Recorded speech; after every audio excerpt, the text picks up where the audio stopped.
Pues muy buenos días, querido público de esta feria permanente del libro en León, en la querida ciudad de León, Guanajuato. Soy Jesús Gómez Morán, poeta, editor, profesor universitario, y en esta ocasión me acompaña también el profesor universitario, periodista y ahora también cuentista, Miguel Villanueva, quien está presentando una premisa editorial publicado por Agua Escondida Ediciones. Este libro se llama Semana Santa en la Castañeda. Por tanto, le agradecemos mucho estos minutos para comentar sobre eso.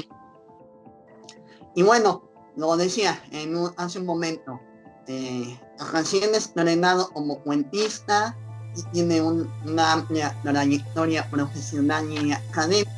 Entonces, la primera pregunta, Víctor, ¿por qué apenas te animaste a lanzar a la luz pública estas narraciones que, tengo entendido, ya de tiempo atrás tenías escribiendo? ¿Qué tal, Jesús? Muy buenos. Te saludo con mucho gusto y a toda la gente que está participando en esta feria permanente de León, Guanajuato. Pues sí, me tardé algunos años. La verdad es que la mayoría de los cuentos que aparecen en Semana Santa y en la Castañeda y otros cuentos fueron escritos entre 1989 y 1992 en mi etapa de estudiante en la UNAM.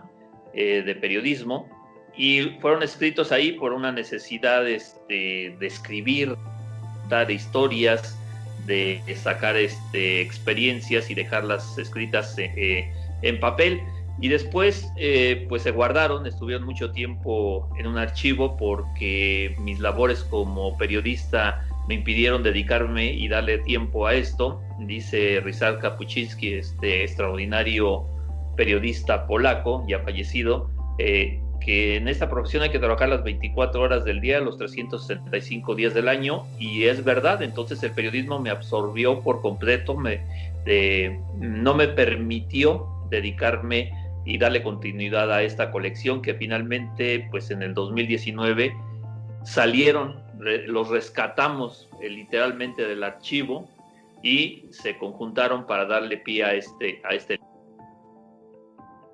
Muy bien, me gustaría saber en este sentido, separando, ¿no? Claramente lo que serían tus motivaciones, es decir, en cierta medida si puedes contar parte de la génesis de estos cuentos, y por el otro lado, no sé, tendrás alguna referencia literaria, quienes te han influido, fueron tal vez modelo para alguna de tus narraciones.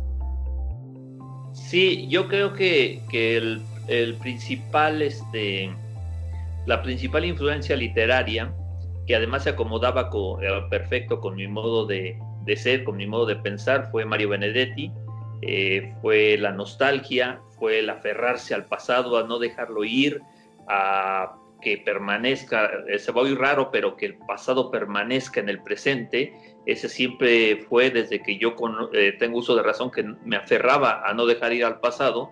Y los cuentos son eso, son rescatar historias que habían llegado a mi mente a través de mis padres, los dos extraordinarios conversadores, los dos con un arsenal de historias que generosamente me compartieron, y también pues situaciones que yo observaba a mi alrededor y que guardaba. Entonces Mario Benedetti me demostró que iba yo por el camino, que la nostalgia no se tira, sino que se conserva y que se escribe. Entonces eso fue lo que hice, nada más seguir a este extraordinario escritor uruguayo que tuve la fortuna de conocer muy temprano en mi vida, que me llegó la tregua a los 12 años y que me atrapó para siempre. Y después vinieron un montón de libros de Mario Benedetti. Eso fue esencial para la concepción de los cuentos. Ahora, en el estilo para escribirlos, yo creo que influyó mucho la literatura de la onda, que eso ya me llegó más tarde, a los 18, 19 años, precisamente estando en la universidad. Fue cuando puse o tengo todavía en un altar a José Agustín, a Parménides García Saldaña, a Gustavo Sáenz, a Armando Ramírez, pero también una influencia fundamental y en concreto para un cuento es Luis Zapata. Luis Zapata, que todos recordamos por El vampiro de la colonia Roma, pero para mí la obra maestra de Luis Zapata es En Jirones, es una novela extraordinaria que siempre voy a recomendar que lean. Y esos fueron, yo creo, las influencias importantes. Me quedaba muy lejos García Márquez, desde luego, me quedaba muy lejos Mario Vargas Llosa, José Emilio Pacheco, que también me encanta El principio del placer, que es un libro extraordinario, pero extraordinario que creo que no le han hecho justicia y no se ha mencionado ni se le han hecho tanta publicidad como mereciera. Pero todas esas fueron mis influencias para escribir estos cuentos. Muy bien, Víctor, y las motivaciones, un poquito la génesis, un poquito, me gustó mucho tu frase, te revelas ahí con esa prosa creativa de la nostalgia no se tira. A ver, ¿de dónde te vinieron las historias que terminaste reuniendo en este volumen? Bueno, muchas historias vienen de lo que yo escuchaba, como ya mencionaba, de mis padres. Por ejemplo, Las ramas viejas del Rosal, que se sitúa en un cabaret.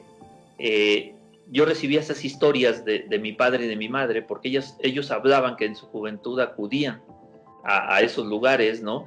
Y eran grandes bailarines, y me contaban lo que había en ese entorno de los grandes salones de baile. Entonces, pues fue recogiendo. De hecho, las canciones que vienen ahí son las canciones que escuchaba mi padre, ¿no? Y que yo escuchaba cuando íbamos camino a la escuela, que ponía en su automóvil. Esas canciones, aunque son de la mitad del siglo XX, pues me llegaban y se quedaron siempre conmigo. Entonces es una de las ramas viejas, las ramas muertas del Rosal, perdón, está precisamente situada ahí. El final curiosamente se llama El final y es el primer cuento. Está basado, o viene la idea de un cuento de Parménides García Saldaña, que me parecía extraordinario, que viene en el libro de Pasto Verde, y me influyó muchísimo. Pero también tiene lo de Luis Zapata, que te decía, y lo de Mario Benedetti. Datos para un viudo es también una referencia a un cuento de Mario Benedetti, que prácticamente tiene el mismo título, pero también es un momento de jugar con la imaginación. Es quizá el único cuento que en vez de irse al pasado se va al futuro, que está tratando de imaginar una situación hacia adelante y no hacia atrás. Eso me llamó mucho la atención. Señora del pecado y cómo devorar una rata, pues es una canción de cabaretesca de los años 50, pero además está ambientada en el centro histórico, ¿no? Que es un lugar emblemático que también siempre ha sido una referencia importantísima para mí, el centro histórico, y fue escrito ahí en la calle de Palma, en el centro histórico, casi de esquina con Donceles, en un edificio viejo de esa época, en el cuarto piso, en su azotea. Ahí lo escribí, y lo escribí a partir de lo que veía a mi alrededor, pero igual teniendo las referencias de las historias de burlesque, de cabaret, de centros de baile en el centro histórico, y todos estos personajes que aparecen ahí. Y el último, el que le da el título al libro, Semana Santa en la Castañeda y otros cuentos, ese, cuando me preguntan les digo que es un cuento Almodóvar, porque sucedió que en la película de La mala educación hay una escena donde hay un director de cine que se la pasa observando periódicos y recortando notas raras, notas extrañas, para después hacer las películas.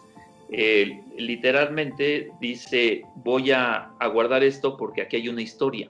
Y así me pasó. Yo estaba haciendo mis estudios de posgrado en la Hemeroteca Nacional, y en un periódico de 1926 apareció una nota donde se hablaba que las aguas de Mixcoac estaban contaminadas porque pasaban por debajo del manicomio de la Castañeda. Entonces el presidente municipal en ese entonces estaba prometiendo entubar las aguas para evitar que la gente se contaminara. Entonces yo cuando leí eso, lo aparté, fotocopié la nota y dije, todo bien. Y nada más hay que buscar una forma de adornarla, de acompañarla, y fue la Semana Santa, de cómo se vivía la Semana Santa en mi casa, en mi colonia, al sur poniente de la Ciudad de México, con los personajes de mi infancia y con lo que escuchaba de mis padres que contaban. Entonces, ese es un cuento donde tiene tres vertientes muy importantes: una nota periodística, tradiciones de Semana Santa y personajes de mi infancia. Has hecho un despliegue amplio de contenido de algunos de los cuentos. Son 8 los cuentos reunidos en la Semana Santa en la Castañeda y otros cuentos. Precisamente este de Semana Santa habla este edificio emblemático de la zona de la ciudad que mencionas, en la zona de Mixcoac. Difícilmente habrá otra referencia arquitectónica tan importante, ¿no? Pero también ya de manera más contemporánea tenemos la terminal de Barranca del Muerto. En especial yo quiero que hables de don Porfirio de la Barranca, porque en su momento esta narración obtuvo una mención honorífica en el 5º concurso universitario de cuentos de la UNAM. Entonces, no sé si hiciste una investigación historiográfica parecida al de la Castañeda, o qué salió este cuento. No, ese cuento nació igual que lo platica ahí que está referido precisamente en el texto. Nació una noche que yo regresaba de Mixcoac, del metro Mixcoac al metro Barranca del Muerto, que es una sola estación, y lo fui imaginando ahí. Había leído que la estación Barranca del Muerto era una de las más profundas, no la más profunda, pero era es de una de las más profundas del metro de la Ciudad de México. Entonces yo fui imaginando la historia en el trayecto, y después, una vez más, en un ejercicio de rescatar mi infancia, las escenas que se describen ahí son escenas verídicas de cuando jugaba en las barrancas de Tarango, al sur poniente de la Ciudad de México, entre Las Águilas y Merced Gómez, que es una zona de barrancas, que incluso existe una presa, la presa de Tarango, y eran los escenarios de mis juegos infantiles. Uh-huh. Entonces recordaba la tierra húmeda, el agua contaminada porque era del drenaje, pero nosotros como niños no sabíamos y jugábamos ahí. Los precipicios por donde bajábamos, por donde corríamos, por ir por la pelota que se había ido, o simplemente como jugar como exploradores. Y también había ahí una carrocería de un auto que seguramente se cayó y que quedó ahí abandonado. Y pues para que nosotros no bajáramos a la barranca, pues nos decían, ahí hay una persona muerta. Nosotros como niños pues no nos acercábamos, pero a veces sí lo hacíamos. Entonces el cuento está relacionado con eso. Es hacer un símil con la estación Barranca del Muerto, con las barrancas donde yo jugaba. Uh-huh.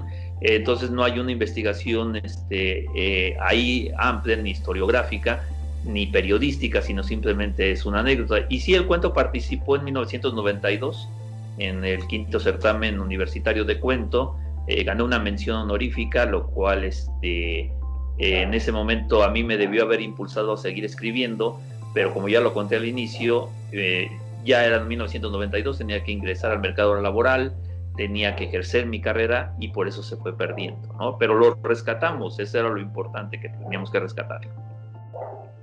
Bien, pues te agradecemos mucho estos minutos que nos concedes. Yo creo que habrá abierto el apetito de posibles lectores.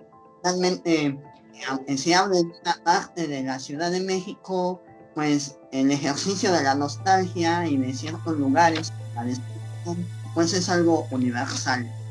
Por lo tanto, ellos que se animen a acercarse a este volumen, Semana Santa, la Castañeda y otros cuentos, pueden hacer a partir de las redes sociales de Facebook, de la editorial Aguas Comunicaciones. Aquí en la cuarta de foros aparece, lo digo rápidamente, la dirección de la editorial Agua Escondida Ediciones @gmail.com, y también con el autor directamente, Víctor Miguel Villanueva, en sus redes sociales, Facebook y Twitter. ¿No es así, Víctor? Sí, es así. Ahí en las redes sociales nos pueden contactar también para hacerles llegar el libro. Ahora con la situación de que se puede hacer por mensajería, entonces puede llegar a cualquier parte de la República. Entonces sí nos pueden encontrar por mi nombre, Víctor Miguel Villanueva Hernández, en Facebook, y en Twitter igual, Víctor Miguel VH. Antes de despedirme, que quisiera decir dos cosas rápidas. Una, que precisamente que estamos en la Feria Permanente de León, en la biografía del autor, pues cito a José Alfredo Jiménez, al poeta guanajuatense en una parte, y la otra que quisiera no dejar pasar es un agradecimiento a Balbina Zamora Jaimes, que es la autora de la portada, de la imagen de la portada y de las ilustraciones en los interiores. Entonces, también un agradecimiento a Balbina Zamora Jaimes. Muy bien, pues te agradecemos mucho estos minutos y quedamos en contacto. Un gusto y un abrazo para todos. Gracias. Gracias.